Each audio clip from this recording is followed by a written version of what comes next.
It's showtime. All right, if we could all stand and say Pledge of Allegiance.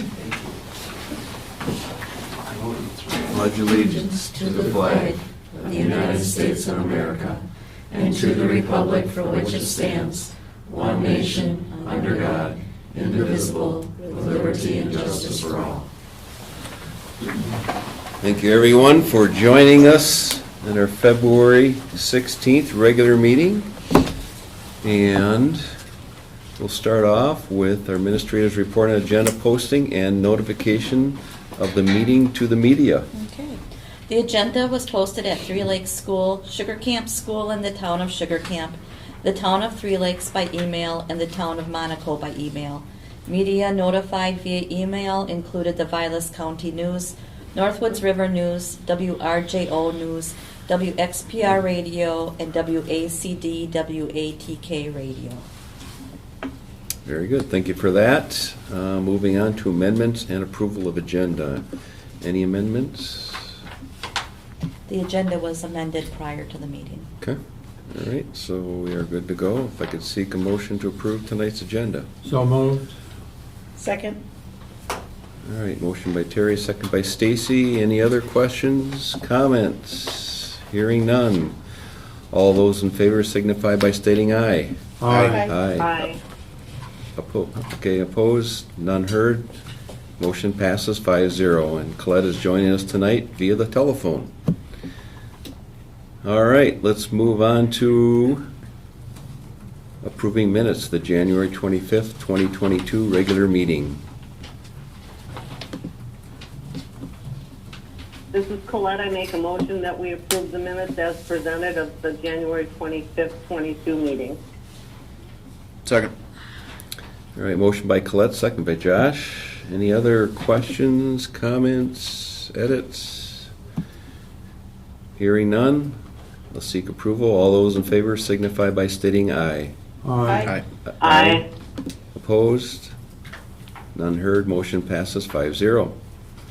Moving on to approving vouchers/check register for the period of January 19th, 2021, amended to 2022, through February 10th, 2022. Make the motion to approve the checks dated January 19th, 2022 through February 10th, 2022 for accounts payable checks number 2122-00123 through 2122-00132, regular checks number 126007 through 126115, and manual checks number 5271 through 5275 in the amount of $450,420.13, and ACH payroll checks number 9000-36997 through 9000-37105, and regular payroll checks number 59184 through 59187 in the amount of $147,792.98 for a total amount of $598,213.11. Second. All right, motion by Josh, second by Terry. All those in favor signify by stating aye. Aye. Aye. Aye. Opposed? None heard. Motion passes 5-0. Next, we have hearing comments from visitors regarding tonight's agenda items. Would anyone wish to speak to the agenda item tonight? No volunteers, huh? All right. Okay, so we'll move on to the administrator's report. Terry, what you have for us? Okay. As a reminder, as we're getting used to this, the administrative report provides me the option to share some information with you that might not require placement on the agenda as a new business item or a full report, mostly giving you a heads up of what I'm working on or what's coming forward. One of the things that I brought tonight, and I'm leaving for your perusal, is While we were at the Wisconsin Education Convention, Stacy, Mike, and I had the opportunity to speak to several facility developers, and we asked for them to send us some samples. So I did receive 2 samples for us to look at over the next few weeks or months, just to get a feel for what they have to offer. I have 2 copies of plans with the O'Connell Falls, how they worked with that district from Nexus, and then I have a copy of a plan from Fay, and they shared their work with, I believe it was Wisconsin Rapids. So it's just something to look at and to get a feel for. Okay. We found that there was a lot of information out there, and unless we had something hard copy, we didn't quite know what to ask. So that is here. I just wanted to let you know that budget preparations are underway for the ESSER 3 grant. I did actually submit the preliminary grant today. That has to be submitted by March 11th. It's important to have it get into the queue, because a lot of districts are going to be sending their ideas through. And even though we haven't finalized everything, we wanted to get that out because our plan on how we've dealt with COVID and mitigation and address the pandemic in our district needs to be pre-approved before the budget process can be allowed. So that's in place now, and I'm hoping that by next month I will be bringing back to you that we have the go-ahead with the pre-plan so we can finalize our budget. The budget for ESSER 3 goes through 2024, so we have time to look at it, revise, revamp, add ideas. It's a very fluid, once you jump through the hoops to get there, it's very fluid as far as what we can do with the money. Okay. And this month we took off the district wellness report because we had many other things that were a little more timely, and next month Tina and Justin and I will work together and be bringing that update for you. And I don't have any personnel report to share with you at this time. Okay. All right. All right, thank you for that report. Moving on to new business. Starting off the March meeting dates. Any changes? No, we will hold our our March meeting on March 16th, 2022 at 6 p.m. here in the Three Lakes Boardroom. That will be our regular meeting. Okay. Turn the calendar to spring, huh? Yes. All right, so next we have the declarations of candidacy.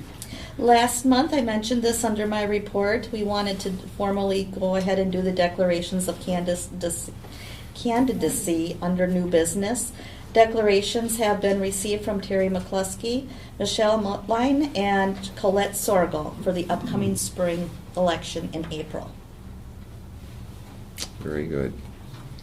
Next, we have consider approval of the 2023-2024 school calendar. Okay, in your packet or your docs, you should see the 2023-2024 school calendar as presented. Just some highlights to go over with you.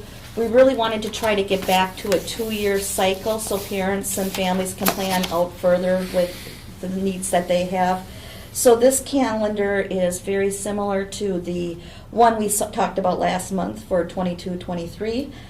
There is 187 total days as last month, or for the year previous. This calendar, we've added extra student contact days. We have 173 student contact days over 172. In discussing it with administration, we feel that we can manage our professional development and needs in district by giving that 1 day back to having student contact time. It gets pretty tight when we're worried about weather and unexpected things such as this year. We had kind of the rainstorm, and then we had cold, and we've also had snow, and we want to just be able to make sure that we're meeting our minutes adequately and don't have to alter the calendar if at all possible later in the school year. This calendar should maintain a very similar feel to the 22-23 calendar. What you will notice is that we're able to make this calendar work with the last day of school being completed, believe it or not, on Friday, May 31st. Now this is kind of a rarity. And it actually was exciting, I think, for administration and staff, the idea that it could wrap up at that point and not have to come back into June. It's because of the way the different breaks fell that this worked out for us. And of course, if we would have to have unforeseen cancellations, we would have to go into the next week like any school calendar. But for the most part, it was nice to be able to fit that in by sharing the professional development days and breaks as they are shared. And calendar was shared with the staff for feedback and input, and was any calendar can't make everyone's wishes come true, but we tried to make sure that we heard, at least acknowledged and addressed what we could, and came to it as a pretty mutual discussion. Okay, good. All right. Any questions on the calendar? All right, anyone prepared to make a motion to approve? I'll make a motion to adopt the proposed 2023-2024 school calendar as presented. Second. All right, motion by Josh, second by Terry. Any further discussion, questions? All right, call to a vote. All those in favor signify by stating aye. Aye. Aye. Aye, opposed? None heard, motion passes 5-0. All right, and thanks to all that put the work into the calendar, and we're set for 2 years, right? Should be. Good deal.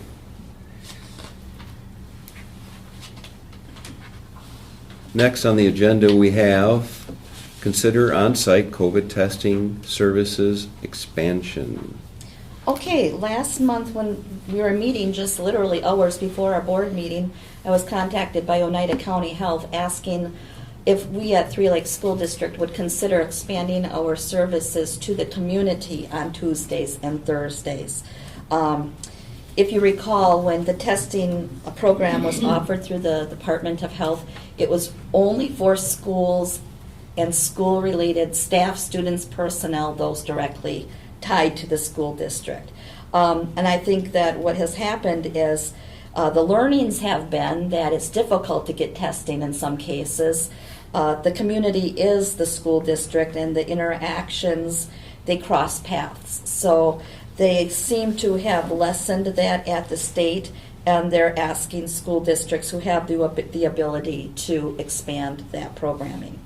So what I did was I talked to the actual department head of Accelerated Labs, and she said, yes, we would have to make a change in what our protocols are and the arrangement that we have. That's just a matter of sending another agreement that recognizes that we would allow community to come into the school building for testing. Another piece of that you should know is that they're not going to be doing address verification or, where do you fall in the lines. We are working with Rhinelander already, that Three Lakes Sugar Camp people are welcome to test in Rhinelander at their site and vice versa. I don't think that's been very widely practiced, but that option is there. Rhinelander has already approved doing the community option, opening up, and that's what kind of sparked this.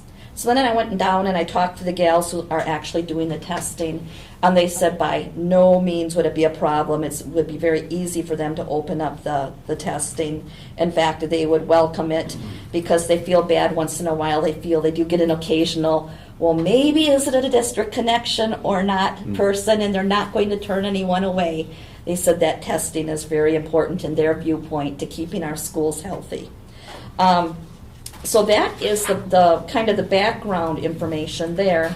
And then I just wanted to review a couple of facts with you. At first, I didn't know how I felt about this when they first brought it, but 4 weeks ago, we were in a very different place with COVID-related illnesses in our building than we are today. And where we are now is actually a very good place. As a reminder, the testing takes place in the corridor where the airlock is in door 24. So there is 2 sets of doors.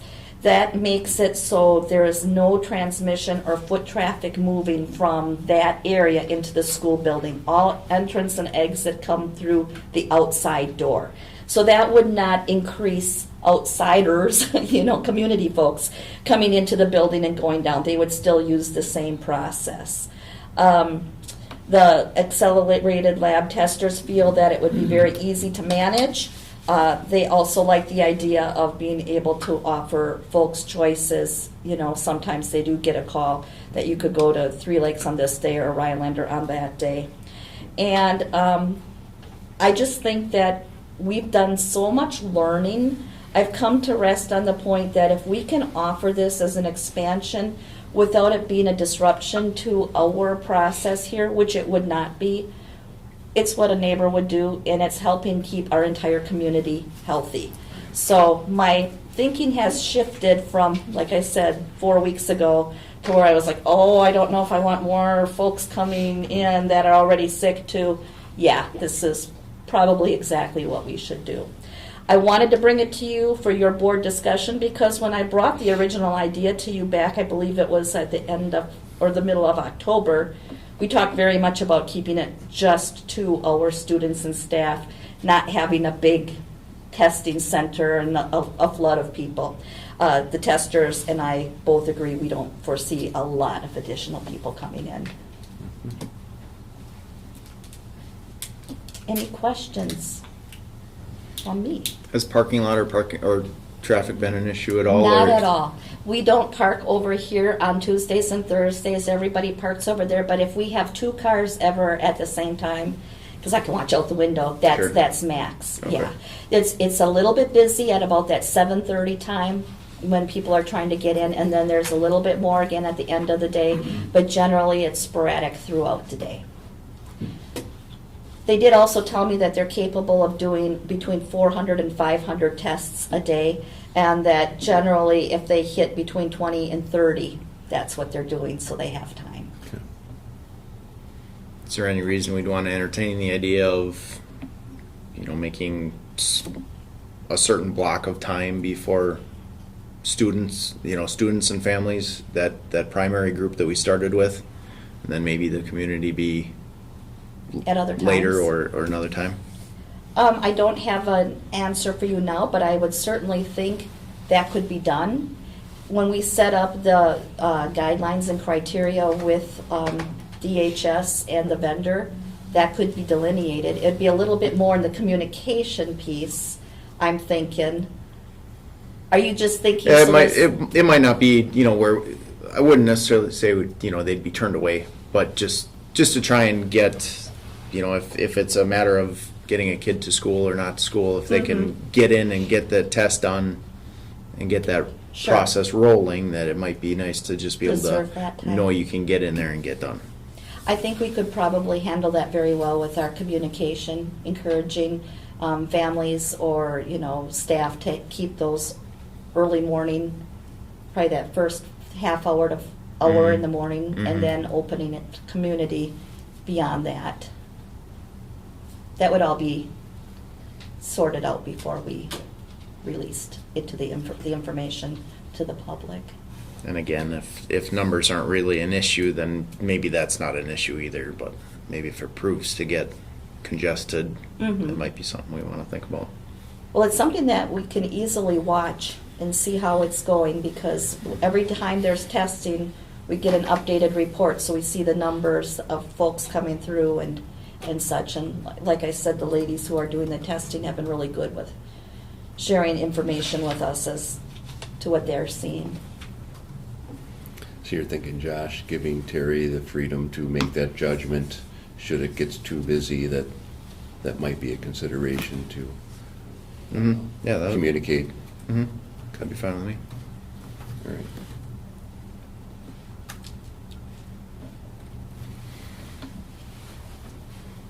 I would support that. I don't have any problem with that.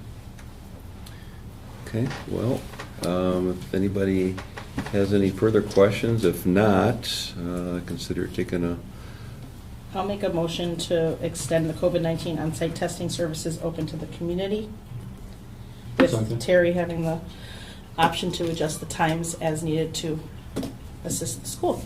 Second. All right, so we have a motion by Stacy, second by Terry. Any other questions? I got one last one. Is there a timeline that they're thinking? I mean, is there, I would say to that, put it bluntly, I guess, is there an end in sight that I they're would looking at? say the end of the school year. Okay. Originally, if you recall, it was stated or until the money runs out. So far, it's been working, and it's been such an important part of what the state is trying to do. I foresee it ending when the school calendar year ends. Okay. All right, any other questions? All right, let's call it to a vote. All those in favor signify by stating aye. Aye. Aye. Aye, opposed? None heard. Motion passes 5-0. All right, well, thank you for checking all that out for us and Bet. expanding this now to the community, so. Next, we go to consider policy update, board policy adoption and review.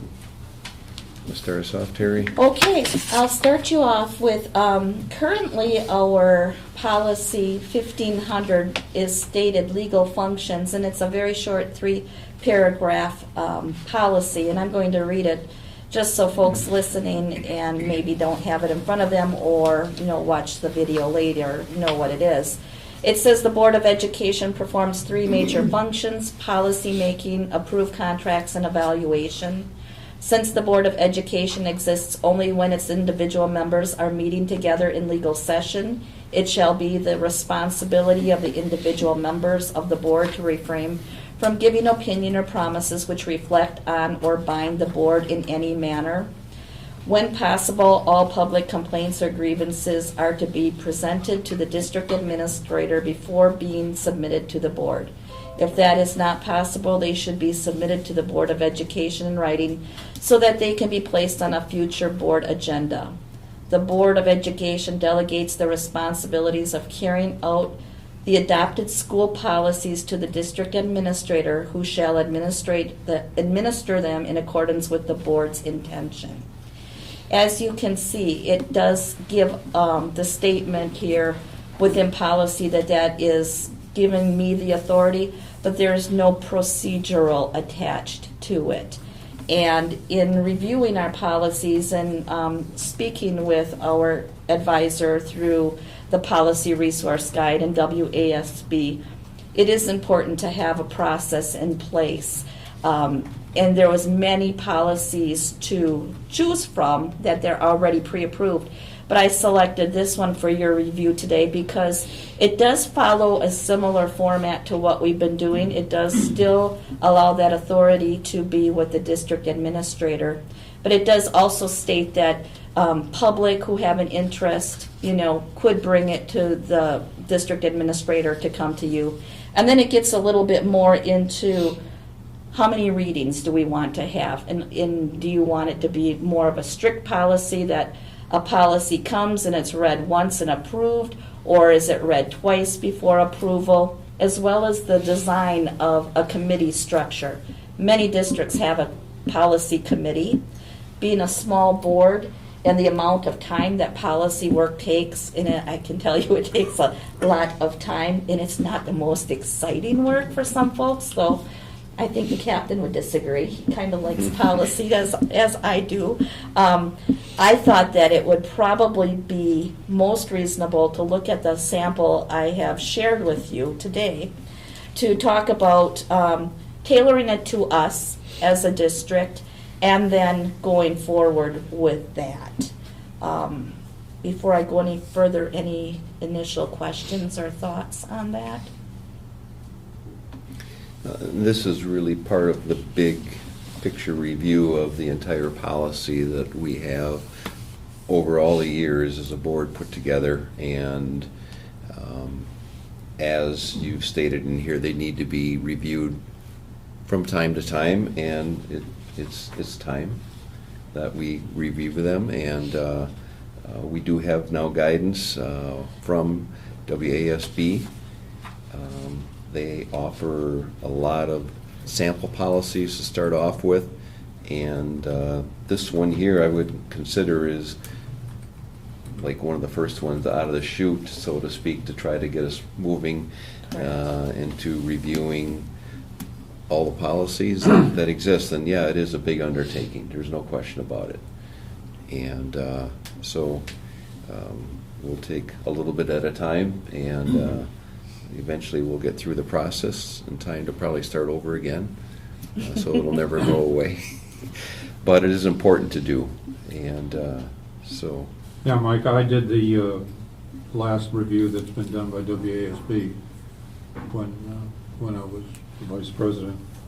And I think there's two things. One is it should be a two-meeting venture, and you can do it by, approval by whatever they call that, where you just approve things ahead of time. And if somebody objects to a word or wants a change, then you just pull it up and make the change. But there should be two readings. The other thing is there has to be a clear adoption date or review date on here, and that's important, because 10 years from now or 15 years from now, somebody's going to dig through one of these policies and they're going to say, God, who did that, or where'd that come from, or how long has that been on the books, or whatever, and without an adoption date or some kind of way of last looked at on such and such a date, there has to be some scheme done for that, so that you can keep track of them all. And at the end of the whole thing, we will have a modern set, which will be not only modern, but they'll be up to date, and we'll be doing people in the future a big favor if we do it that way. Mm-hmm. Yep. So those are my two suggestions. Okay. All right. Anybody else have any input on this particular policy here?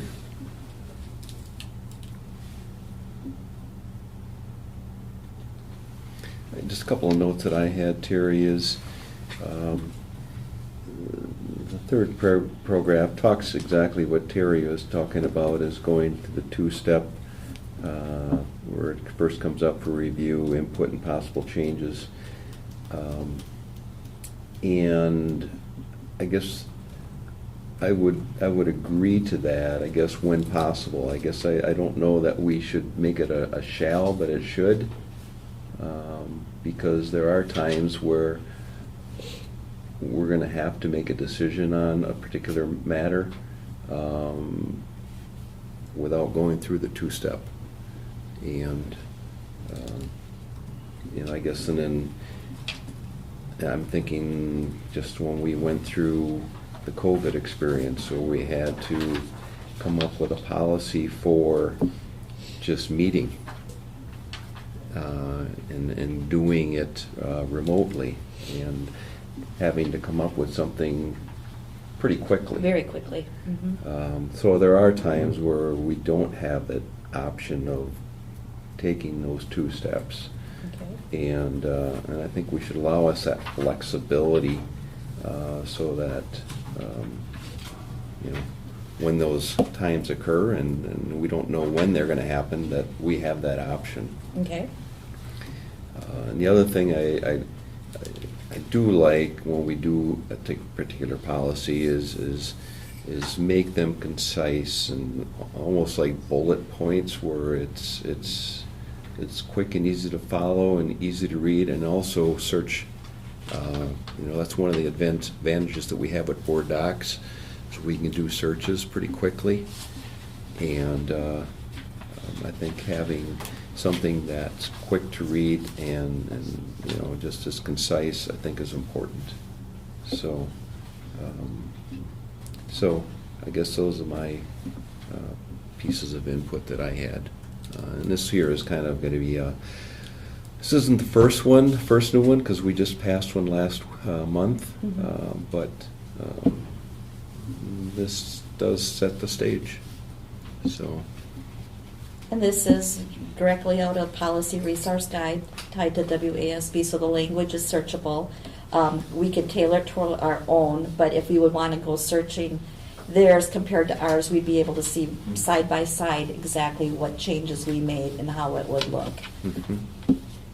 Okay. Did you want to read through this policy then? Sure. Do you want to read it through it, or? Well, you've got your notes there, maybe. I can do it, or you can. What do you prefer? As far as, I can just start up from the top, is that, I think so. so we're all on board? Board policy adoption review. Policy making is the primary method by which school boards exercise their statutory authority and broad powers. Therefore, the school board shall adopt written policies to guide the actions of those to whom it delegates authority and to serve as the basis for school district operations and decision-making.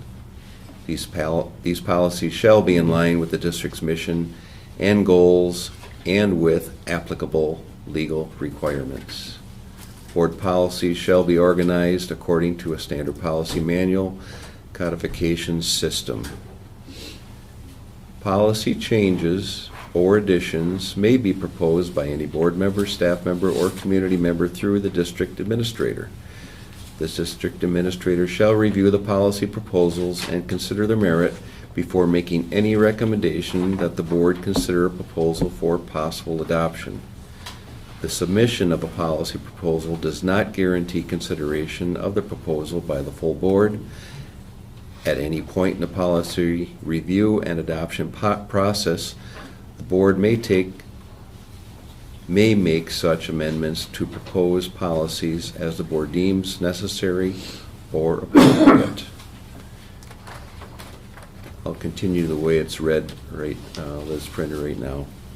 New proposed policies shall be presented at one board meeting and brought to a vote for adoption at a subsequent meeting to allow time for review, input, and possible changes on matters of unusual urgency, and following a board vote to set aside and waive the standard two-meeting adoption process. A new proposed policy may be introduced and acted upon at the same meeting. Policy revisions may be adopted at the same meeting at which they are initially presented. And these are the two paragraphs that I was looking to change, starting off when possible. Proposed policy should be initially presented at one board meeting and then continues on. And then I would be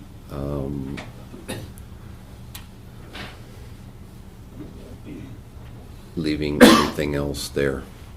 So just inserting a couple words. So it gives us some flexibility when we need it, even though it does say it below. This way, I think they both agree to Clarifies each it. other. Continuing on, formal adoption of policies shall be recorded in the minutes of the board meeting, and only those policies so recorded shall be the official board policies of the district. Board policy manual shall be maintained electronically and shall be accessible to all board members, administrators, staff members, parents, and guardians, and all other interested members of the public via the district's website. District policies are public records and shall be available for inspection and copying through the district office. Board policies also shall be further disseminated through other appropriate means as may be required by law or determined by the district administrator. Board policies shall be reviewed and updated on a regular basis in order to keep them up to date. There we go. That's the full reading of that particular policy. And I guess those are the changes that I had suggested in that.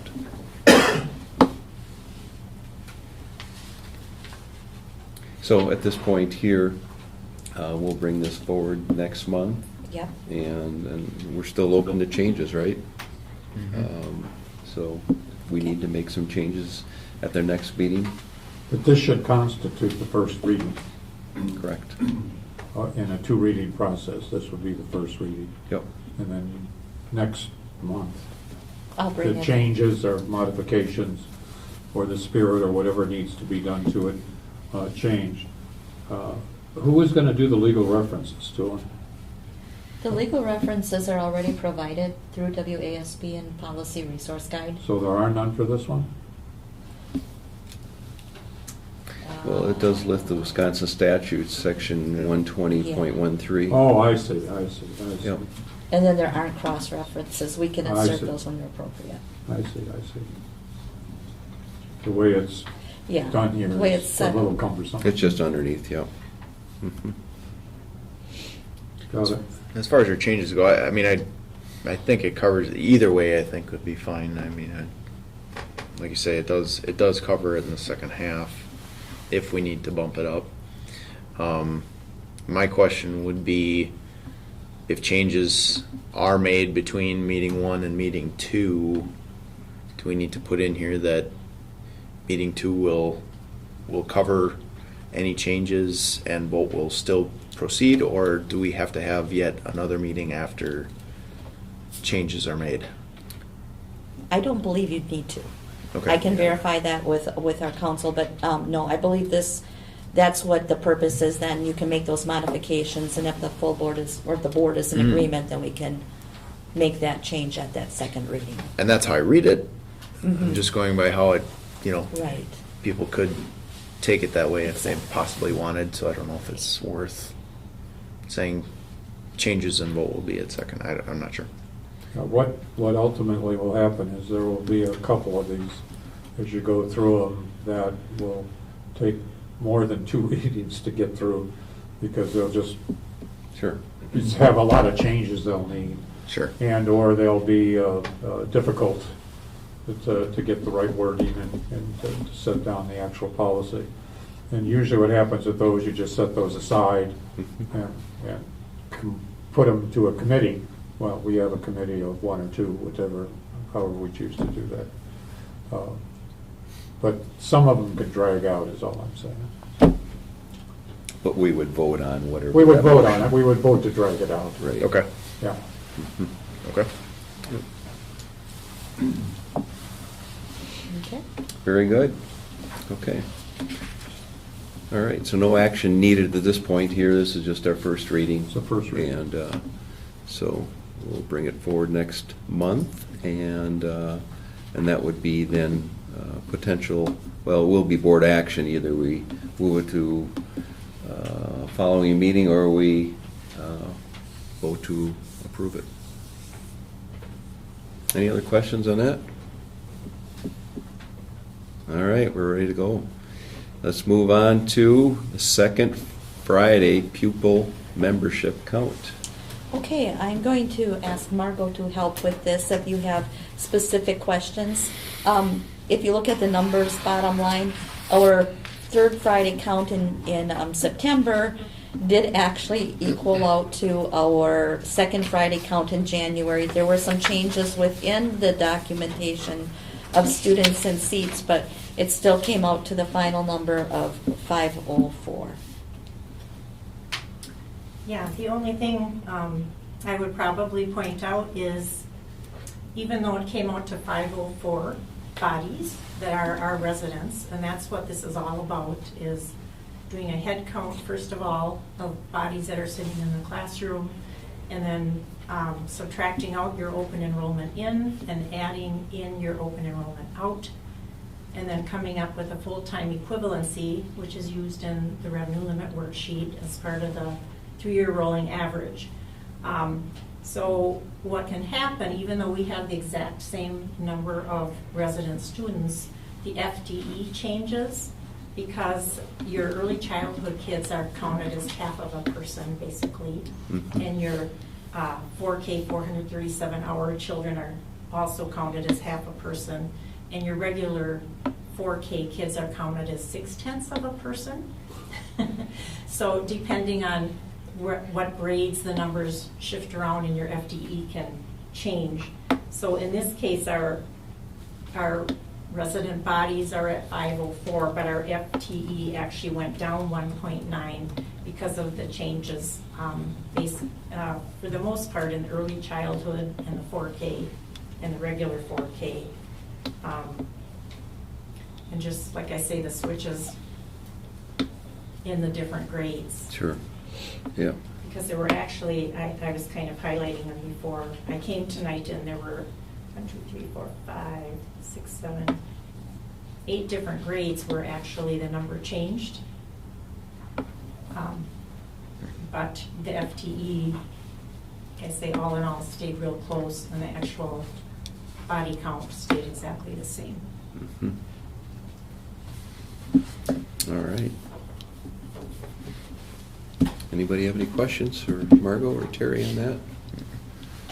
And I have to pat the secretarial staff on the back because this is a big job for them every year. Right in the middle of a very sick week. Yes. So there was a lot of people It made not a in lot of seats extra on the work for them. counting. A lot of extra work. As a matter of fact, one of the staff pretty much spent her entire day reporting They did great. absences, and they give us a very short time frame for this. We basically have 2 weeks from the time they open the report until we have to have these numbers already. And it's not just counting heads. There's a lot of sub-questions you're answering for the state about different things. And so they did a great job. They got it to me. I give them a week, and then I give myself a week to hit that send button, and they did good. So. All right, well, thanks to all those involved putting this together, so. Very good. Next, we go to the ACT preparation report. Yes, and Mr. Ryan Bach, our Dean of Students, is going to present to you. Earlier, you had asked, about what do we do in Three Lakes to prepare for the ACT, and it's much more than just the 11th grade test, which Ryan's going to share with you tonight. So I look forward to him sharing his Great. presentation. Presentation up on the board here.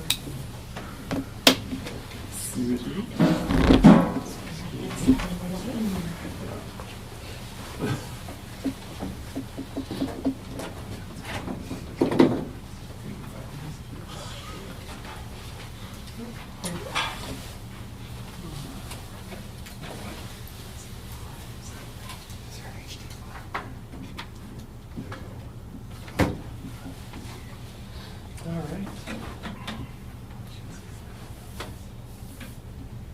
So as this is loading up, you should have received in your board packet the Three Lakes School District ACT preparation, just gonna slide this out a little bit, document from me. So I'd really like to start, as Superintendent Maney alluded to, it is not just Oh, Amy Johnson Screen. was so much better than me. Wait for it. There you are. I don't have one of those in my office. You have to Disclosure. hit that VGA button over there on the right, the white one. And give it a second. You knew that, right, Ryan? Was making sure that Mr. Krasinski was paying attention. Do it again, do it again. All right. And then you're probably gonna have to go to your system preferences and mirroring. Make a good point displays. though, Mr. Bach, it'd be handy to have these in our office, we'd get used to using them.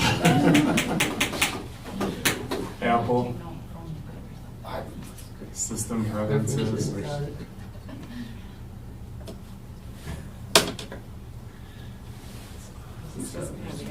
Go to the Apple, go up to your Apple. Always a lot easier back here. I'm probably gonna have the same problem, so I'm just gonna sit here. Preferences. Displays. That's why there's paper copies Yeah. right there, just in case. Oh, yeah. A lot of times the mind doesn't think as clear. Displays is not popping up here. I'm coming. I'm not seeing displays. I thought there was a. It is a nice photo. It is. Yeah. Not from around here. No. I see it. Okay, thank you for your patience. All right, so tonight I want to focus on the Three Lakes School District ACT preparation process. And I want to focus on a couple things, begin with a couple things, and I really want you to focus on that as we go through it. First of all, it truly is a school district-wide approach to preparing our students for not just the ACT. We know that the ACT stands for American College Test. We know that a good portion of our students will go on to a 2-year technical school and a 4-year university, but we know that a lot of our students will go into the workforce or may go into the military as well. So as we talk about the preparation process, starting in 4K, I want you to really understand that, yep, we are preparing students for the ACT, and there's a really important aspect in that, but we're really preparing students for all of their options. So it's really an integrated approach to our post-secondary readiness program. We do know that we have a wide variety of academic levels for our students, so I want to focus on really helping students reach their personal A+. This is a conversation that I have with the juniors in particular during the beginning of the year when we talk about preparing specifically for the ACT exam. Again, we know that we have different ability levels, specifically different academic abilities, and we want to encourage them to reach their personal A+. All right, so what are the components? So if we look all the way back to pre-K and the grade education that they get back during that year, all the way up through 11th grade, which we know is the year that students actually take the ACT, it's really 13 years. And if we look at it from the perspective of 13 years are preparing students for the next 40 years of their life, I think that's a good perspective to have. So it really starts in the daily classroom lessons, way back in 4K. Students are engaged in rigorous hands-on lessons in math, in science, in social studies, in English, and they're beginning to develop those core academic skills right away, with our earliest learners. That progresses all the way through elementary, junior high, and high school, when of course they take that ACT test. For students who are struggling along the way, we have a support system. We have integrated interventions into our classrooms to assist those struggling learners. We also know that learners who are achieving at very high levels, we can differentiate within that classroom to meet their needs as well. We have a rigorous academic and career planning program that is instilled down at the earliest levels, starting kind of with Miss Margatan, and then coming all the way through elementary, junior high, into high school. And we find that purpose is so impactful as we prepare our students, because when they understand what their skill set is and they understand all of those options that are available to them, they engage in the lessons more. They engage in understanding why is a test like the ACT relevant and purposeful to them. The Accelerated Math program is another example. And these are just a variety of examples that we have. There's many more. But another example here with our Accelerated Math program in the upper elementary years, we allow students, based on certain criteria, to move up a grade level to be able to, again, meet their needs at a higher level than maybe their classmates are at. We have the after-school study program available in elementary, junior high, and high school, staffed by our teachers that assist students that are struggling in certain areas, again, to make sure that they're learning at a high level as well.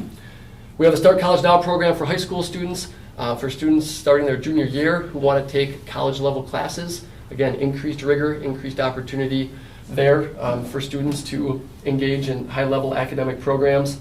And then we have the ACT Success Program. I'm going to spend some time talking about that because that's a unique program that our district offers our 11th grade students that really hones in on preparing for the actual ACT itself. So what is the ACT Success Program? This is an online program. I'm going to talk to you a little bit about it and how we implement it within our 11th grade. And then I'm going to close out the program, get into the website, and show you a little bit about the components of the program. And I'm confident that I can get into that and out of it without any assistance. So it's an online program. It is purchased by the district. And we start back in October. And I will pull all of the juniors into the auditorium, and we spend an entire day.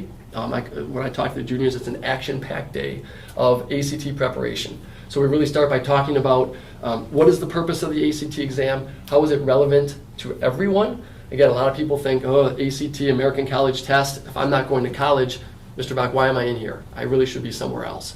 So when we get into the program and we start looking at the components of the content within that ACT program, start looking at the basic fundamentals, the basic core academic skills. When I get into the program, it'll be very apparent. The students start seeing, like, yeah, I have to be able to distinguish between when I should use a comma, a colon, a period. Sentence fragment versus a complete sentence. So it breaks it down from the very basics of the English grammar and language, and then in the basic math, basic science, where they'll show charts and graphs and you have to analyze data. And they start looking at like, yeah, there really is a translation between the content on there and, again, going into the military, going into the workforce, going into technical school or four-year university. So I find that really building that up on that first full day implementation time with them, they develop the why the ACT is part. Now, we do know that it is it's part of, it's mandated. All juniors now have to take it. About 4 years ago, that changed. It used to be just students who were interested in taking it, or the college-bound students would take it. But now we know that all students have to take it. And so because of that, it's really our purpose to instill the why behind why it's important to them. So during that full day implementation, after giving them the overview, we break down this online program, which I will show you in a minute here, so the students understand the different components. We have 4 teachers that also have access to it, so I collaborate with them, and then we work on progress monitoring within the daily classroom lessons. We kind of ramp that up as we get closer to the ACT test itself. And the teachers can also progress monitor students. Then we break it down into, there's games on there's lessons, little video tutorials, there's skill builders. Students will set goals as well, and then we'll work them through that process. So that's that full day implementation. The last thing that we do, which takes about 3 hours, we'll actually go through an entire pre-test. We know that a big part or big factor of the ACT is the time. Students may know most of the content on there, but they have to go very quickly through it. So we really practice and work on the time. We talk about the tips and the tricks and the techniques that can help them be successful. The purpose of the program is not to reteach all of the content, again, that they started learning back in pre-K all the way up to their 11th grade year. It's to focus on the tips, tricks, techniques, and then to hone and brush up on some of those skills as well. So students progress through with the assistance from teachers. Again, the four core math, science, social studies, and ELA junior level teachers all have access to this program. They incorporate it into bell ringers, entrance tickets, exit tickets. They talk about the purpose and the relevancy within their content area as well. So the students are really hearing it from me, they're hearing it from their teachers, and it just becomes part of our junior year programming. Like I said, we've also implemented it within our homerooms. Those same 4 core teachers, we took our junior class, divided them amongst the 4 teachers, so there's about 10 students in each of the different homerooms. And then for 10 minutes every morning, then the students have a chance to work with the teacher. Again, the teacher has access, they can progress monitor, really instill the why and the purpose, and then help students if they need some assistance. The great thing about the program is for every question that's on there, whether it's within a skill builder, a pre-test, or one of the many practice tests, when a student selects an answer, it always tells them if they're right, the rationale why, or if they're wrong, the reason it's wrong. So it's really, it's almost there's an educator built in within the program so they can work on it at home. If a student's really struggling with the content, it works them through the process. Unlike a lot of the other programs that are out there, students can take a practice ACT exam, they get a score, but what does that really mean? They don't get the feedback that a program like this assists with.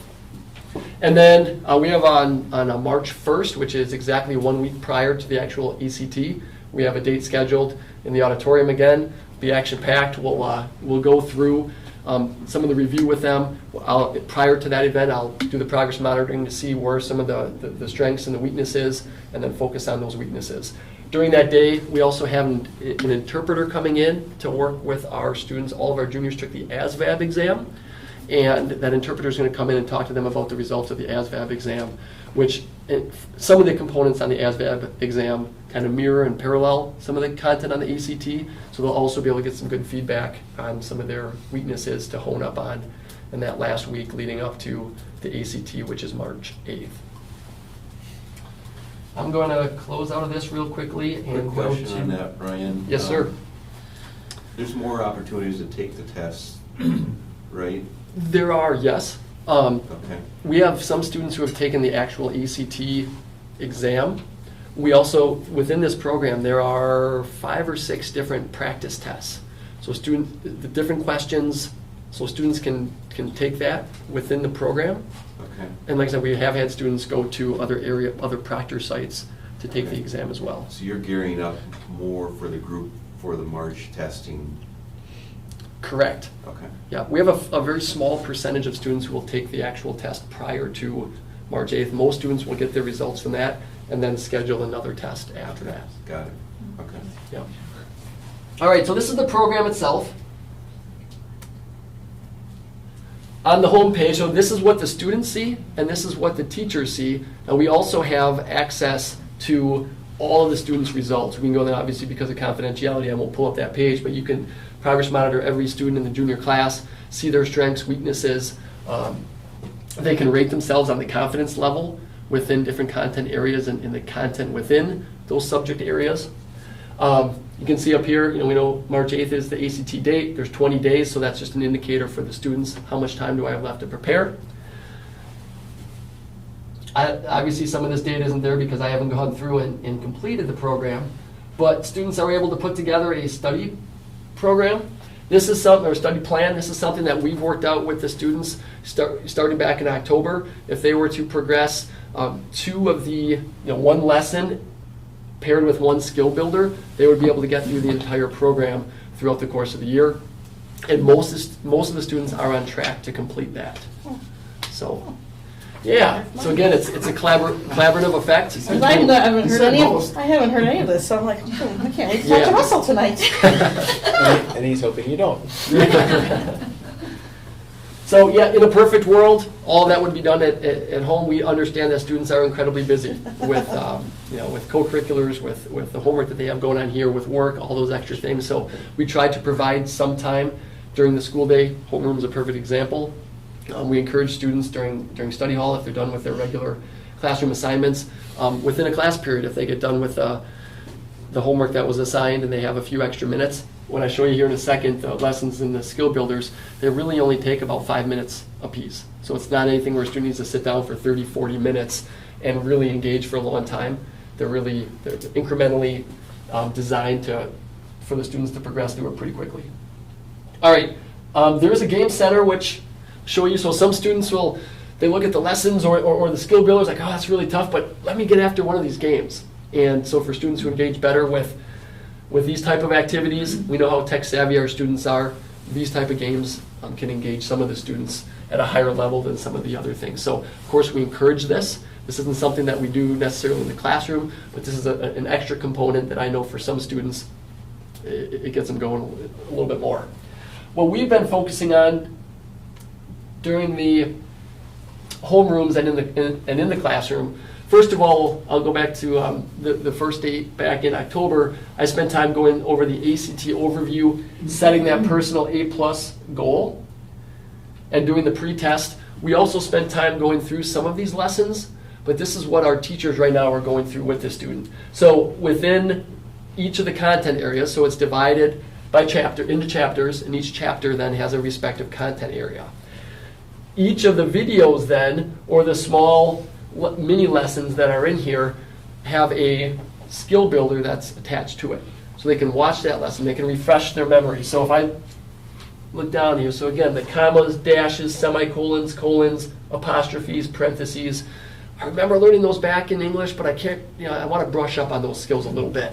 So there's a short video of a gentleman talking about the do's, the don'ts, when to use it, when it's appropriate, when it's not.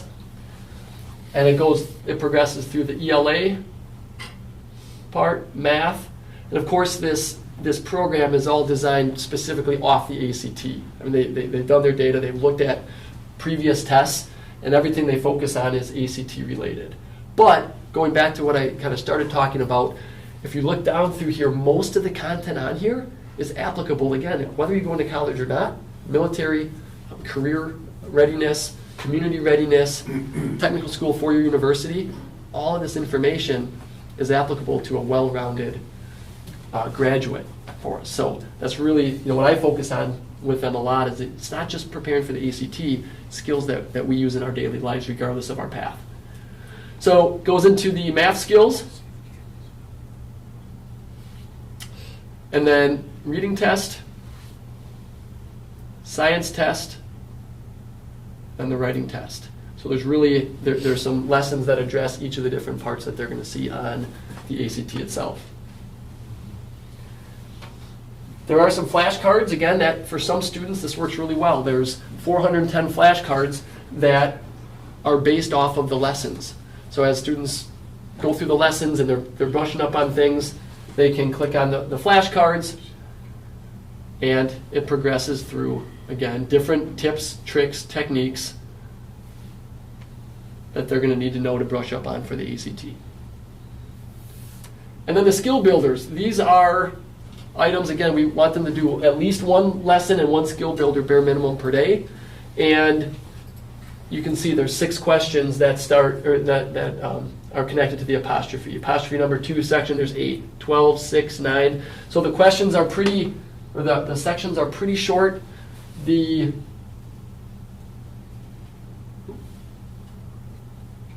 click on the skill builder category, you'll see here's an example. So here's the reading passage that they go through, very similar to what they would see on the ACT exam. And then they would look up here at the question, and they would have to figure out what's the right answer.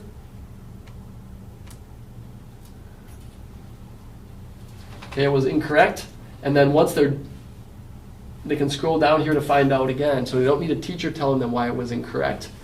They actually get to learn, they can learn then from this program why it was incorrect. So I think that's a big, powerful piece to this. And then finally, so as they're progressing through the skill builders, finally looking at some of these extra tests that they do. So you'll notice, Mr. Kwiatkowski, you had mentioned there are other options for practice tests here. You'll notice how many different pre-tests there are. Practice tests, it's all broken down. We took the pre-test and all the main content areas. There are other practice tests. There are extra quizzes embedded in there.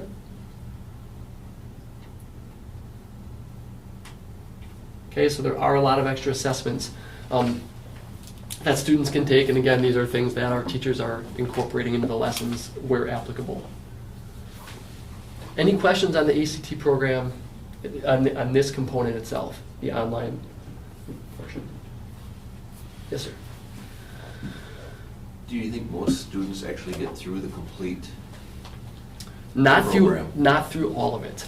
Okay. But I do believe that, a portion of our students get very close, and a portion of our students, it's instilling that why, the purpose, and the relevancy. So there are challenges for sure to this. How much time do you think it takes for a student to go through the complete program? About 40 hours. 40 hours.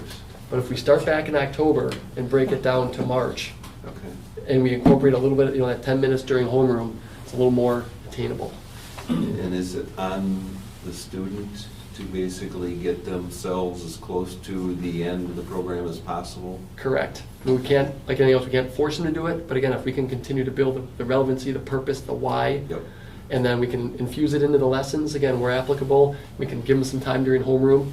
We have a sign in our honor study hall in the library on the tables that, please engage in the ACT practice preparation program. So it's definitely, a high school-wide approach to it. Any student who has juniors, they're aware that they have this program, and we encourage whenever they have time within the school setting. Of course, working outside of the school day is ideal, but we understand again that our students are very busy.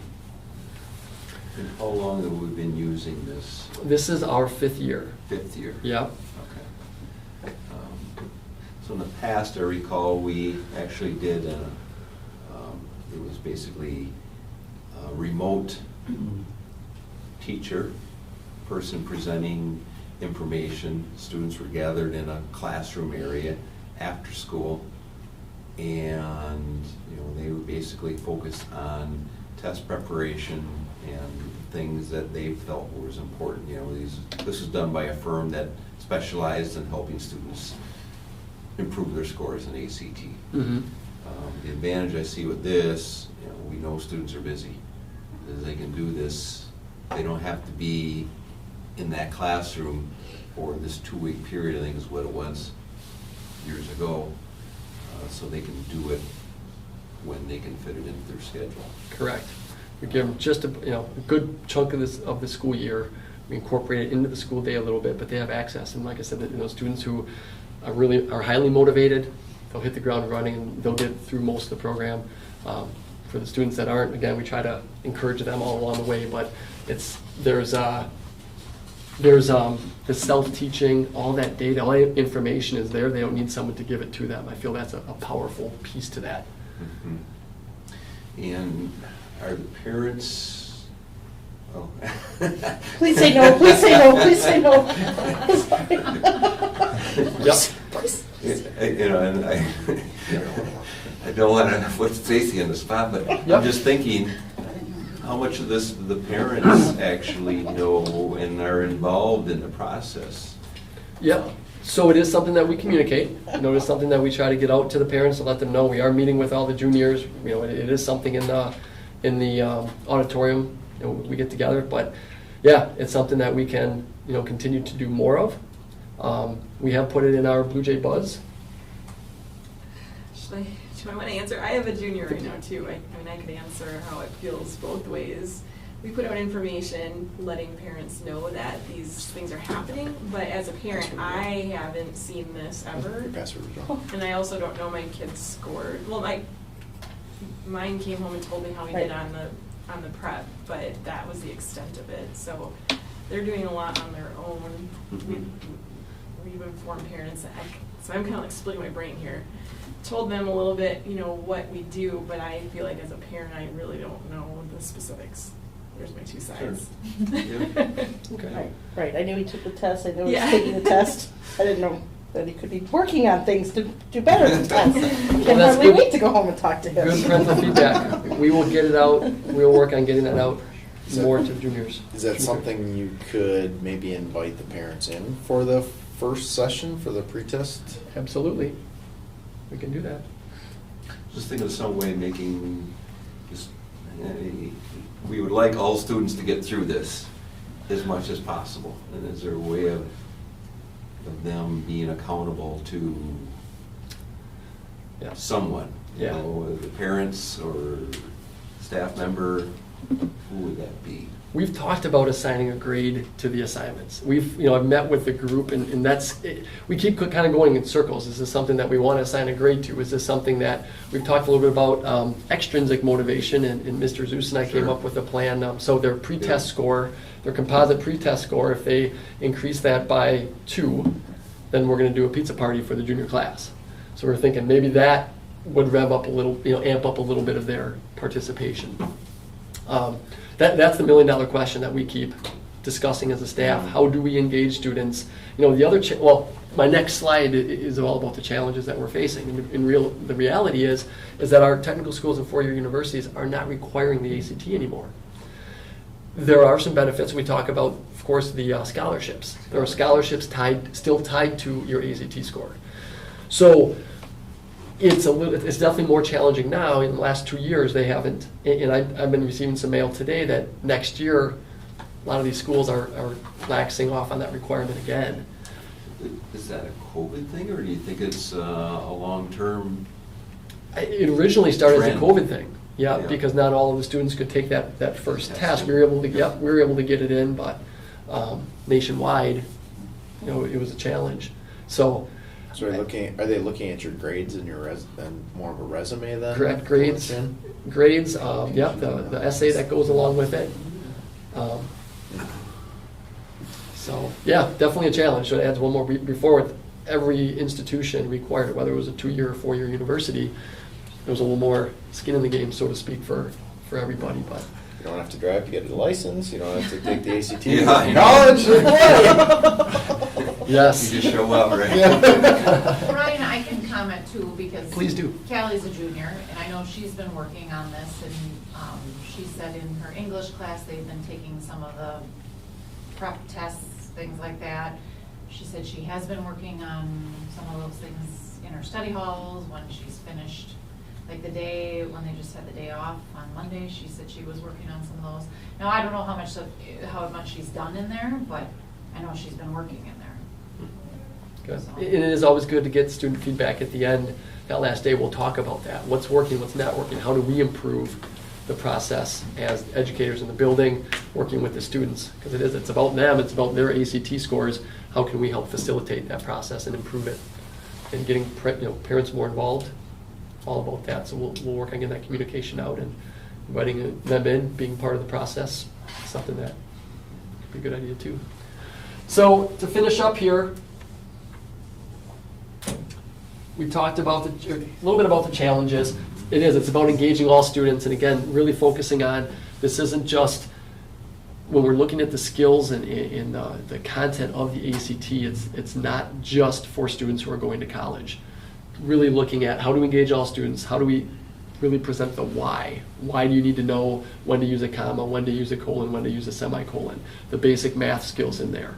So that's something that we really work on over and over and over. Again, to develop that relevance and purpose. We know, again, that not all students are going on to college, so how do we collectively as a staff instill the importance of engaging in a program like this, learning the basic facts all the way up to, and again, some students, we know that their skill sets are in different areas.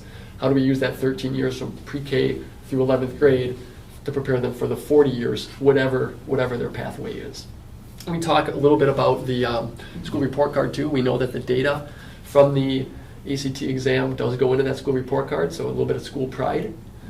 And that leads me to the next slide. You know, when we talk to students about the success that we've had compared to our Northwoods counterparts, part of it I like to attribute to that online program, but I know that a lot of it is, it's all inclusive. It's what's happening with our earliest learners all the way through. It's the support that they get, the differentiation, the higher level classes, all of the independent study classes that I know that our high school teachers offer. It's that well-rounded education that is truly preparing the students. We don't use our junior year as an opportunity to learn all the content that's on there. That's not the purpose of that program. It's to brush up on some of the areas of weakness, and it's to focus on the tips, the tricks, the techniques, the timing of the test. The other big part that I look at, I know that students often get that test anxiety coming into a standardized test like that, especially when it's high stakes. I may not get into Madison if I don't get 28, and that's gone a little bit down because of the lack of requirements, but by practicing it, pre-test, working through the content, working on the timing, talking about the tips and tricks and techniques, the do's and the don'ts, and then doing that post-test, what I've heard from students in prior years is it really decreases their anxiety. They feel like they're coming in, they have put some extra effort into preparing. They know that the content that they learned in all of the classes all the way through is the meat and potatoes of the test, but this is just an extra opportunity to help prepare them for that 3.5 hours of assessment. So what we're doing at Three Lakes is working over the last 3 years. You can see the data. Great to see that. I know that it's something our district's always been proud of, and I hope that trend continues. And we'll continue to do what we're doing, but we'll also continue to assess, evaluate, and improve. Any questions on the data? And then again, I just want to highlight that it takes a district. It's not what's happening just in 11th grade. It's what's happening with our earliest learners, with the interventions, with the differentiation, with all of our programming, all the support that all of our teachers in the entire district give our students all the way through. So we're really all in this together, and again, we know that all of our students are at different ability levels. We want them to reach their personal A+, whatever that ACT number is. Any questions based on that information?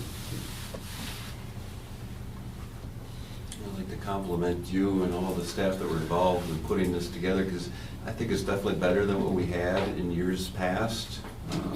I like the bigger focus. Not that it was just a 2-week session that we've had in the past. This is a longer term, a bigger picture kind of point of view. So I think that, in my opinion, that's definitely a great move. You touched a little bit on test anxiety. Do you have any idea on percentage of students that still deal with that at that level in the junior? Yeah, good question. So what we've done to really prepare us, as safe and just nurturing environment as possible, is we've taken that junior class, broken them down. This year we're going to do 3 groups, 4 proctors, and 3 of them will have about 10 students and the other one will have about 6 students. So in the classroom setting where they're taking classes right now, spread out with the teachers that they have in their building, Last year was a little bit different with COVID. We used 5 proctors, but we're going to go back to 4. And the high school is not going to be in session, so they don't have to worry about the noise and the distractions around them.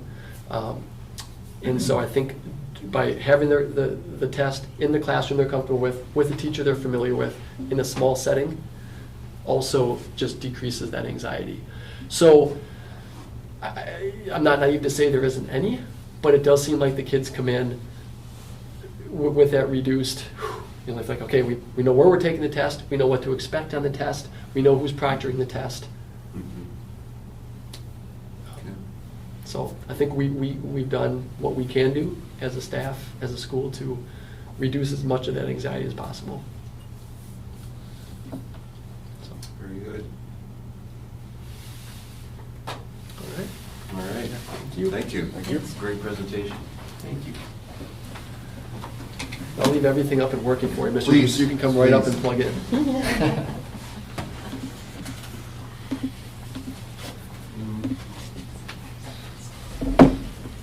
We're going to read off the next agenda item, and we got to sit back, huh? That'd be fine. Sorry.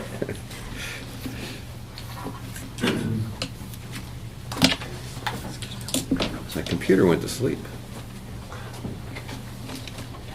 Okay.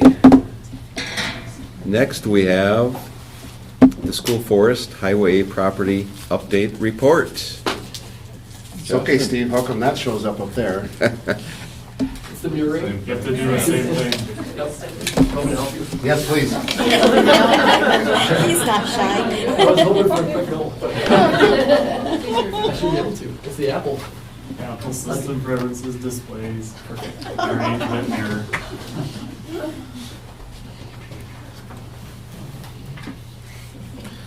So the good news is what is going to go up there isn't what I want to start with.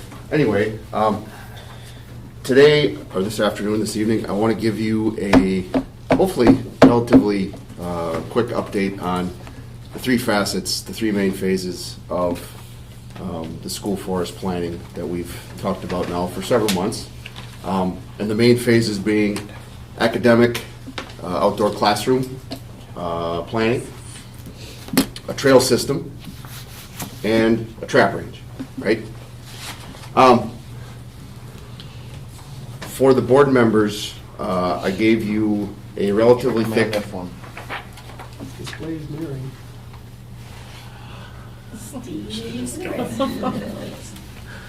I gave you hard copies Show me. of a packet of information that represents the first learning activity that our teachers have registered with me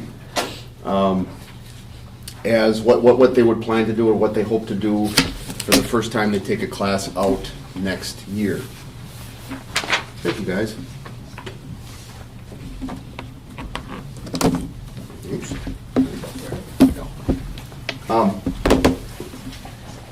A few things I want to make note of with that.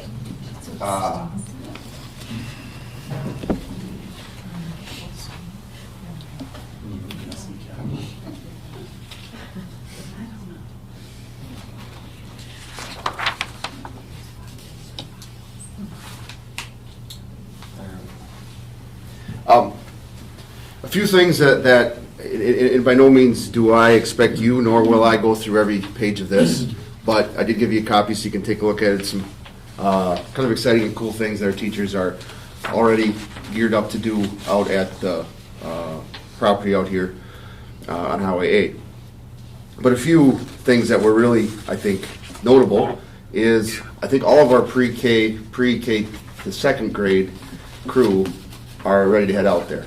So you'll notice I put the littles. It kind of goes in age of the grades from youngest on top to the older kids on the back. But you'll see many of our youngest grades are heading out there, and I know that's been mentioned as a big deal. Let's get all grades out there.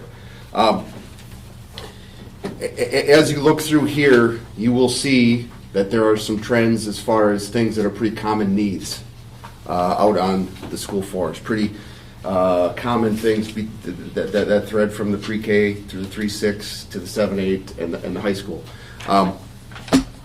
most of, and this kind of gets into phase 2 a little bit, most of what we're wanting from a teacher standpoint can fairly simply be addressed with and I can't take credit for this. This is the work of John Grossman, okay? The man knows his stuff in the forestry world for sure, and he knows his stuff about this property as well. But the red arrow, the line, the loop that goes around here, pretty much takes you on a tour of every different, certainly forest growth, every different ecosystem that's represented out there in our property, okay? Someday, probably not by the end of this summer, but someday, I would hope that a loop such as this would be accessible to a wheelchair. Okay, that's going to take some time, it's going to take some work. But I am optimistically hoping that by September of next year, we have the ability to at least walk with a group of kids without getting your legs or your pants ripped up by brambles and brush and briars and things like that, because if those of you that walked out there, there's a fair share of thick brush growing. At any rate, this trail that is, as John has it drawn here, it's entering and exiting right by the corner. This is Highway A, right by the corner where it butts up to his property. I would likely have it, obviously, over here entering, starting and stopping by the parking lot. But this represents the perspective idea for a trail. I think by and large, the trail will be on us, right? Like, this, the trail is something that I think between those of us in school that have access to a chainsaw and we have access to a lot of students who need and want community service, I think we can get the basic parts of that knocked out, all right? It's a lot of work between now and next September, but that's very doable.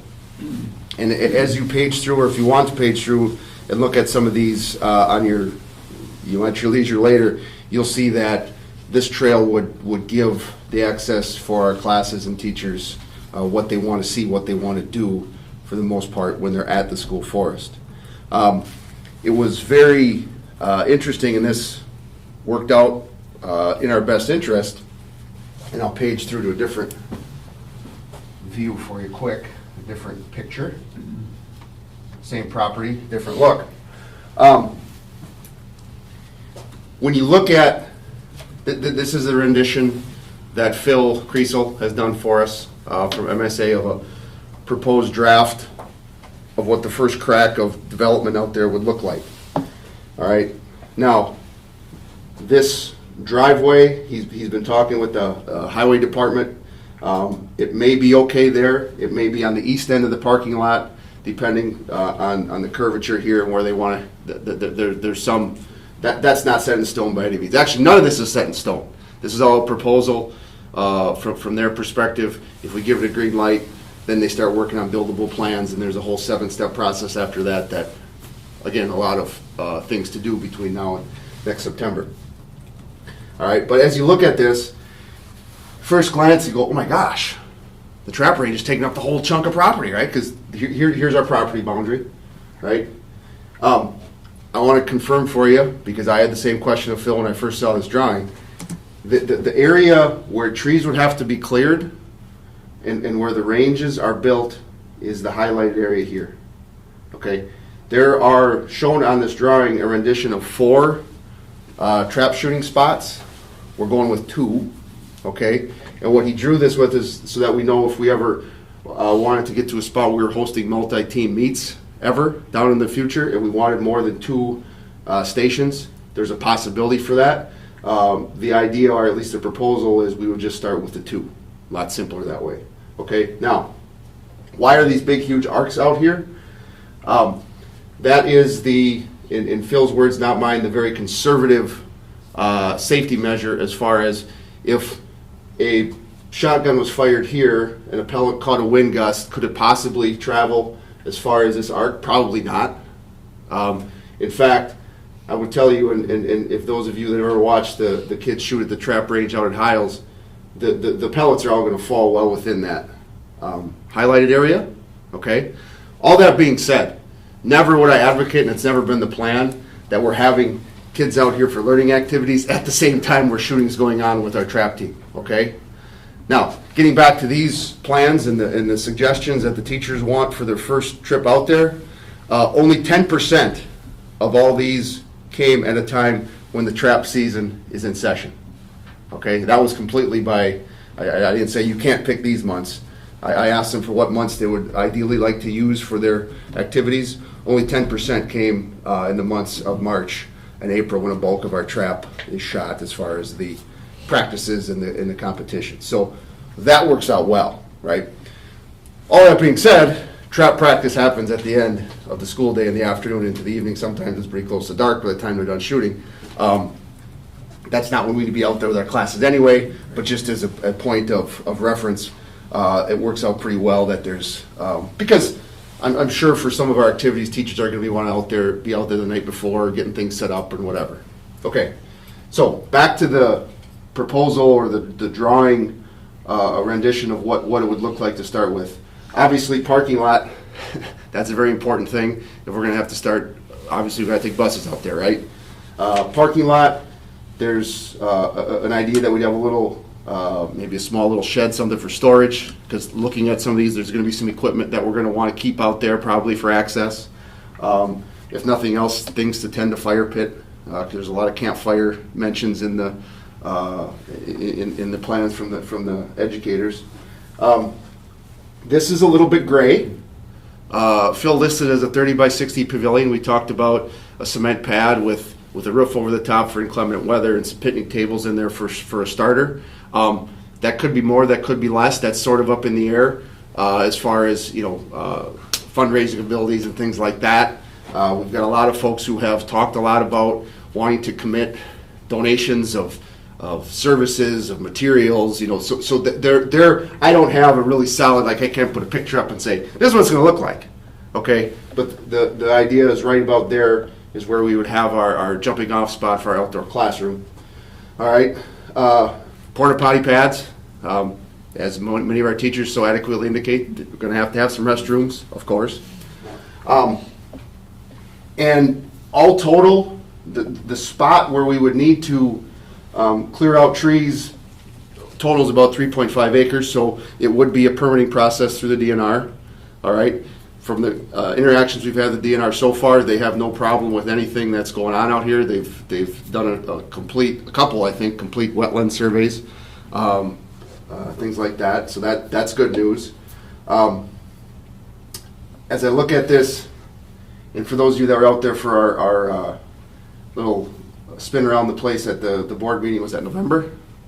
All right, where we were somewhere in here, and if you're worried about the trap range taking up too much of the spot, like the shot is all going to fall long before we get to where the tree line starts back here. So it's really, when you look at this initially, it looks like, oh my gosh, the trap range dominates. There's going to be nothing here, right? The trap range is going to be right here. This is the only spot that's going to be cleared, okay?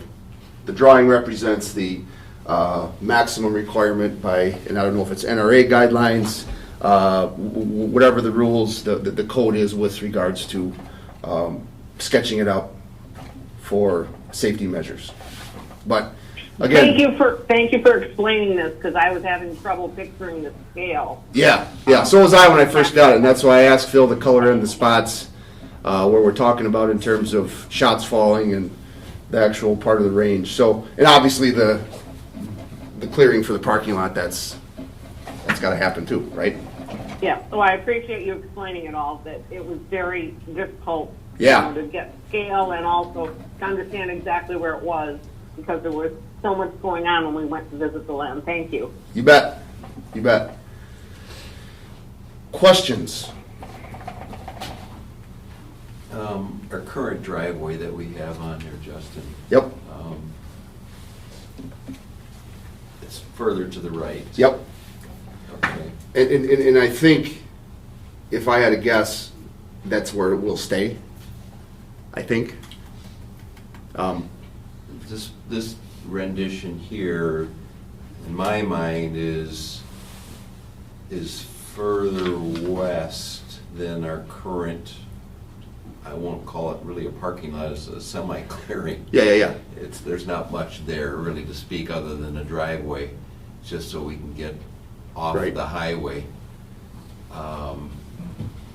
So, am I picturing that correctly, where this here parking lot is a little further west than our current?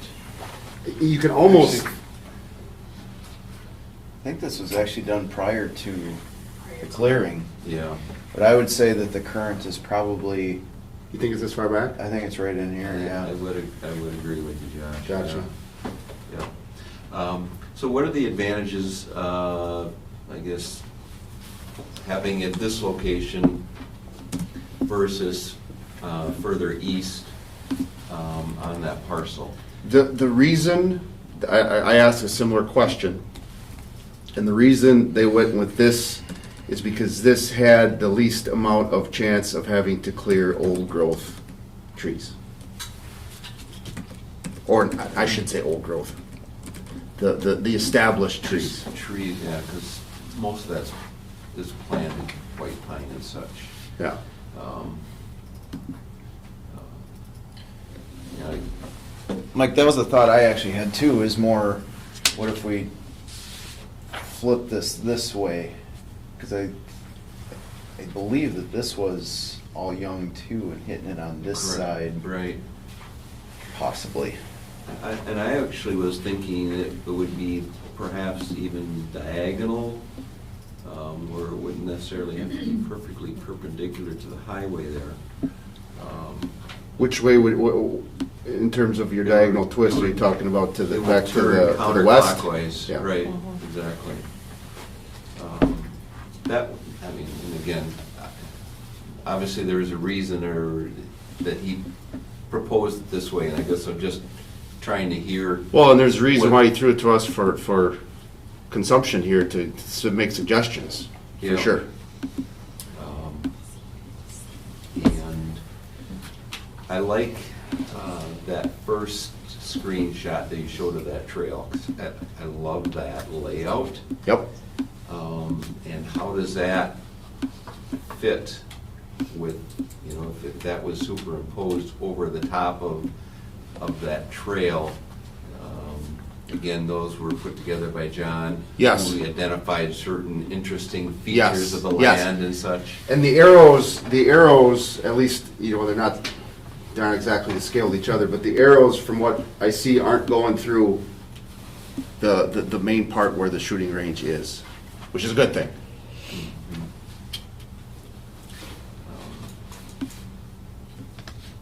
But yeah, I did picture it further to the right. That was, I guess, when we first proposed that. We like the driveway being as far from that curve as possible. Yep. And thinking that that was an area that I guess would be a launch pad, I guess, so to speak, of putting a parking lot for a trap range and school buses when they come on to use the property. Again, just my initial thoughts, so. Well, those are things that, Phil's working for us. So if that's what we want to do, Because the old growth is pretty much a northwest corner of the property up there. Pretty close to the property edge. We start to see some older, more mature trees and such like that. and it should be, just as an FYI, the arrow and the loop of trail that we'll be putting on our property is where we're going to start, all right? I've heard from two, one retired and one current forester, that there's a possibility that the property to the north could be tapped into as well for a trail system. We're not going there right away, but eventually to link up with some other possible expeditions for our kids and classes to utilize the property next door for that, which is a cool thing. A couple other notes I want to share with you. We definitely are, and actually was that yesterday, we had a conversation administratively about putting some strategies together to figure out a name for the Highway A parcel, because once we open it up, we don't want to call it the Highway A parcel anymore, right? And also, I think it's awesome, fantastic, great. Just this first round of plans that teachers already have, like I said, registered with me so I can start to coordinate what the priorities are for the summer. 388 kids out there just in this first round. As you know, our enrollment, it's getting a pretty good chunk of them right away out there, which is a good thing, fantastic thing. So, yeah, any more questions? Anything else that we want? And go again on the name situation. So what I think we're going to do is we'll put it out there to, I mentioned it to staff a couple of times, at least the 712 staff, I should say, maybe not the whole entire staff, but we're going to throw it out there for ideas. We're thinking of some game plans as far as if we make it a contest, or if we choose your name, you know, there's some sort of incentive to get the creative juices flowing on what we're going to refer to this place as. I suppose you could put board members in that hopper too. You guys got great ideas for it. Yeah, this year was great. I mean, it opened my eyes a little bit to, I see a little bit of a pattern in here that, first I wasn't thinking that the trail would be at the beginning stages, but I guess what I see here, just reviewing this quickly, is that it's going to be core. Yeah. And this trail that we put together, is this something also, I know there was also some talk about using it for cross-country. Is that, all right, they need a certain length of trail, correct, for competition?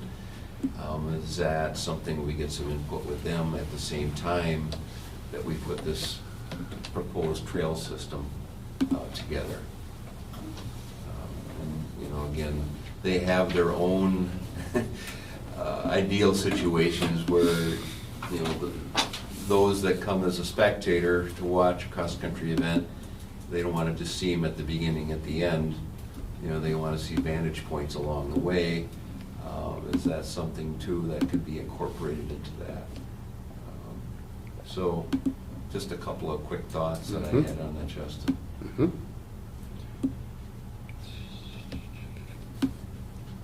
Kind of curious, what is a vernal pond? It's, science guy, you can help out here if you want, but it's a spot that holds water for especially the spring of the year. What was it? The vernal pond. Vernal pond, yeah. Yeah, it's a bog type area, something that. Sometimes it's pond, sometimes it's not. Sometimes you can walk through it, but most times there's water.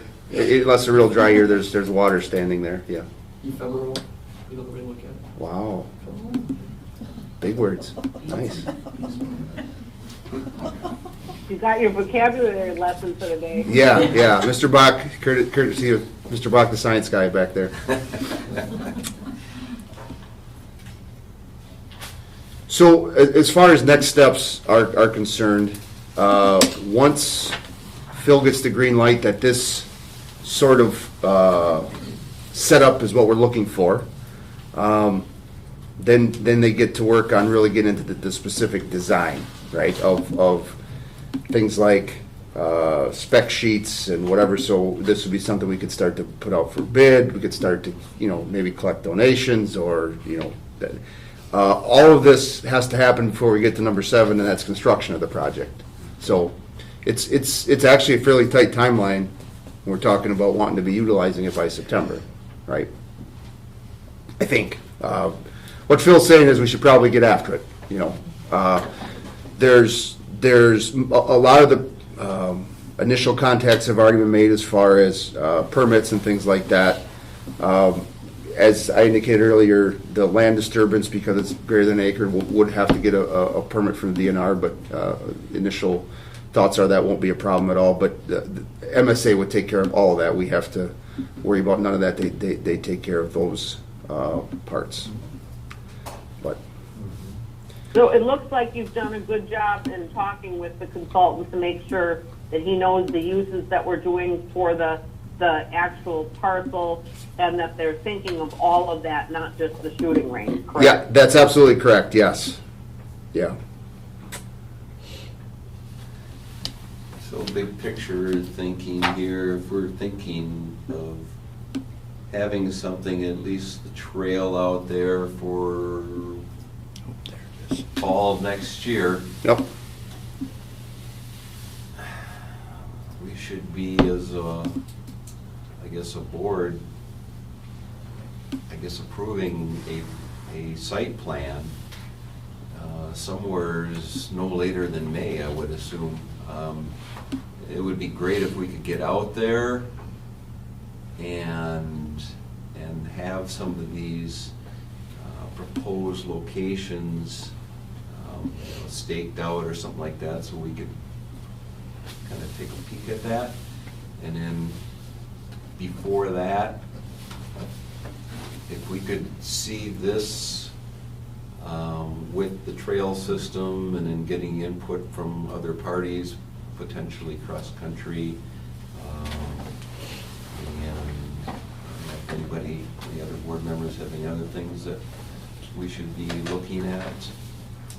I think that the trap and the trail, I mean, I think it's going to be, while it's going to be one project, two groups of people, so I don't know that I would be too concerned about, I believe it can all kind of happen at about the same time. Your trail is going to be different pieces, slightly different pieces of equipment than the trap. The trap will be a little bit bigger pieces, I would imagine. So I don't, but like you say, as far as timeline goes, if not April, I would shoot for April. We get an early spring, you're going to want to jump on this as fast as possible. Okay. All right. And I believe that's what Justin and I are looking for, is we would like your go-ahead to get things from the semi-rolling stage to really in action here, so we can bring you some concrete plans under Phil's direction through MSA and answer your questions. So perhaps next month we could see, I guess, some kind of a proposal. My guess is, although you don't meet, I mean, as a board, we don't meet for a month, but if I ask Phil the question about, setting a draft up for us a little bit further to the east, possibly a diagonal to tilt to the west, he would probably have those drawings in a couple days. But I realize we don't get together every couple days either. But Justin, can you grab me a copy of This one? Yeah, you bet. thank you. So Well, but look at Justin, we this- are capable of meeting I know. separately if we Yes, need to or yes. want to. Or- Yeah, if there's a and- time and sensitive if you have thing, I get information it. for us, I mean, it's not like we don't live here. Right on. Just looking at Mr. Grossman's drawing here, I would say either this is the entrance or the entrance actually sneaks in here, but I believe it's here currently. I'm with Mike. I think that if we basically took this and flipped it and then gave a little twist on the trap, I think that actually opens up the property a little bit too. I agree, yeah. It might actually minimize a little bit of the footprint and the work that has to get done. And I feel like that was like the original vision long ago, was kind of Yeah. I that mean, corner to, Yep. Yeah, just to keep the use, keep each piece as minimal as possible. Right. Yeah. What would you envision as a trail, the construct of the trail? I know you said wheelchair capable, but that would be down the road someplace, obviously. Yep. I think for And is this gonna be granite or rock or? I know I've been at a couple school forests where Wood chips are utilized. Yep. I don't know. The more you get into gravel, granite, stuff like that, the more maintenance you are going to have. So we could use our own wood chips?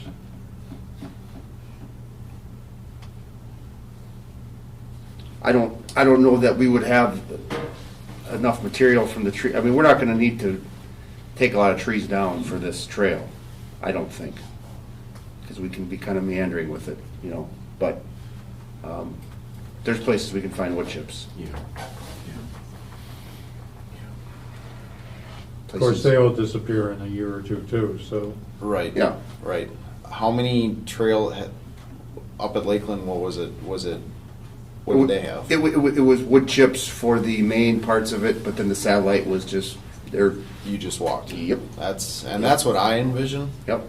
myself is more of, Ah. maybe you just, like you said, you might have an entrance going out, which might be wood chips or stone of some nature. What But was then letting it just be it's a nature walk. Right. It's typically like trails that we have run on or at school for us where we have run cross-country, It's natural wood. terrain. Or, yeah, just the dirt. There's not Yeah. any, You flatten it out, but you let it grow. yeah. Ryan, what was the, up at Pines at the, It was wood chips.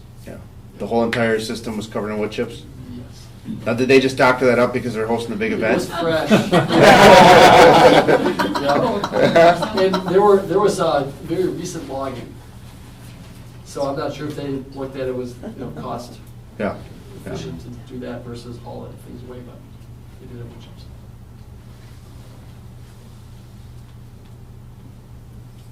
Very good. Great. I'll get back with Phil probably tomorrow. Very good. All righty. Thank you, folks. Yeah, thank you.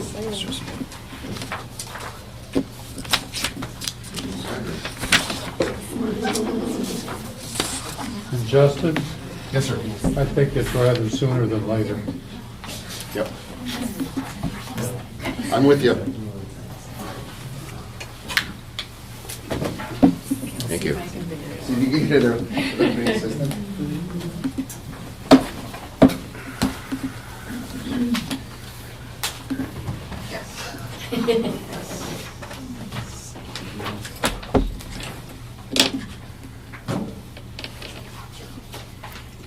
Okay, next on the agenda is district-related positive happenings. Had a lot of them already tonight, right? Hey, what a great. Yeah. This one? Good luck to you. See who's the Steve like the best here. Are we waiting for you, or we should just start here? You go ahead, and I'm just gonna I like. just have two quick ones. First one is our student council's been engaged in a 2-week process of a food drive, and there's a competition board down our hallway, and the kids have really been getting into who's ahead and who's got the most donations, so that's going on. That's been really successful, and we see the student council kids out at lunchtime updating the tote board, so it's kind of neat. And then the other thing that I have is we had our geography bee yesterday or 2 days ago? Yesterday. Right? Yesterday. All blurs together. 24 4th, 5th, and 6th graders competed. Those were the 6 top kids from each of our 4 through 6 classrooms. And we had a 1st, 2nd, and 3rd place finisher, Will Connor, Becca Coach, and Grayson Osterman in that order. We used an older National Geographic Society competition stuff. They've discontinued COVID. They held off, and now they've discontinued. So we're not sure. We'll find a way probably to continue running our own local geography bee, but this will probably be the last year that we use their materials. But it was good. The kids were excited, and it was a fun ending. So. Great. We had a regional spelling bee champion come from our place here, Brooke Newman, our 7th grader, won the junior high spelling bee regional competition. Great individual accomplishment there. Also, Megan Muster signed on with Lindenwood College down in Missouri. Going to participate, well, obviously, in school and as a cycling competitor for their cycling team. That's another cool individual thing for one of our kids. And then tomorrow evening, if you're free, the gym might be a kind of an interesting place to be. Our varsity girls play Crandon, which, if they can beat them, they were the only team that beat them so far in the conference. If they beat them tomorrow, they would earn a share of the conference title, which hasn't happened in girls basketball for quite some time. And you're also going to showcase all the youth basketball, boys and girls youth basketball, little ones at halftime. So that's always a fun thing to see. So that's tomorrow night. Does anybody know if the middle school is 1 or 2 games? Because that will overlap tomorrow. Got it figured out. We're going to call a timeout. Charlie notified Elko's AD, and then we're going to bring Rich and Casey are aware, so they're going to bring the students, the girls over. They're going to let the refs know? I'll talk to our AD about that. And that's a good prompt, Josh. There's also middle school girls basketball. One of the last games of the season happening here tomorrow night as well. So be a busy night here. All right. Okay, back to it though. Do we know 1 or 2 games? Elko has 2 teams. They do have 2. They did when we went down there. Yes. Okay, thank you. Right. Keep us in the loop. All right. Sugar Camp last week had our Olympics, which was really successful. It's the first time I've been there for it, so 6th grade kind of ran a lot of the younger kids around, and we had a biathlon, luge, curling with frisbees, hockey, an Olympic or obstacle course with sleds, and hot chocolate in the fire by the fire department. So it was a really cool thing to see with the 6th graders running around with all the little ones and helping them out. So Canada was the winner. Yeah. Yeah. My daughter. Pretty proud. How did you do the luge? Yeah. We did sledding down a hill that was kind of embanked by the log cabin, and then whoever went the farthest got the most points. So everything was point valued, and Well, and Kaylin was very impressed because she said, "Mom, we really didn't win anything, but it was our sportsmanship that got it." Oh, there you So it go. was that That's my girl. sportsmanship and team pride and half. That's really cute. Winning fast. And they It's came out of important. the school running with their trophies. I mean, Yeah. the one little boy said, "Canada won!" And then Kaylin comes out with her Canada sticker on her coat, and she still has it on her coat. Yeah. So They're proud. still wearing medals. That's cool. That's awesome. I guess as a segue to Jen's 4K video, our registration for open house, which is next Thursday, we already have 19 signed up for 3 Lakes Oh, and 13 for Sugar Camp, and nice. 1 family is going to visit both places. All right. So very exciting. Yeah. It runs from 4 to 6:30. Excellent.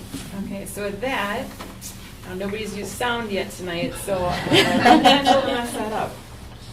This is a 4K promo video that I just pushed out today, so hey, we got someone.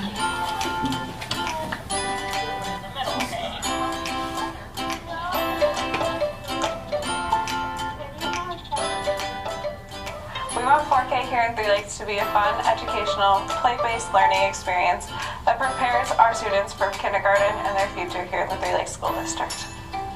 4K is all about pre-readiness skills. We learn how to sit at the carpet, we learn how to walk down the hallway, we learn how to play with each other if something goes wrong, how to handle that situation socially and emotionally. We learn a lot of emotions, and we learn how to write and read, and we work on all those basic skills that get us ready for kindergarten so we can function in the kindergarten classroom. My classroom really fosters play-based learning. We have tons of centers here for kids with all types of interests to play at. We have a writing center, we have a blocks and trucks center, manipulatives, there's a discovery center, art, the kitchen.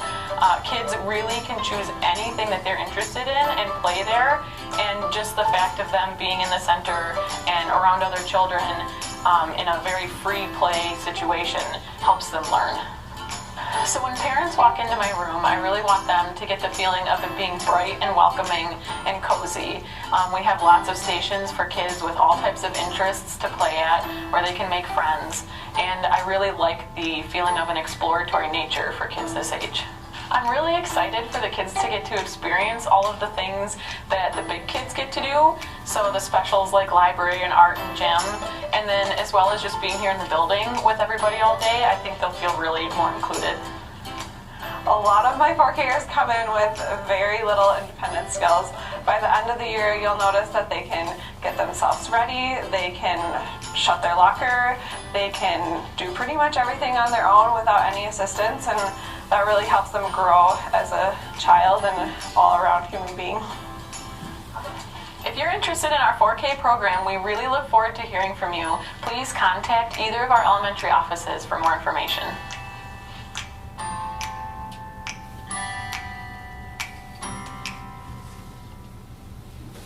Yeah.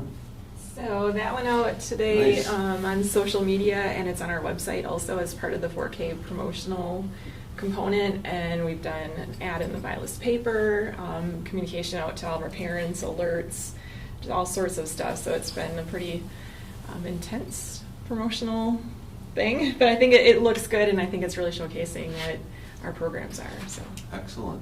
Yeah, well done. 4K promo.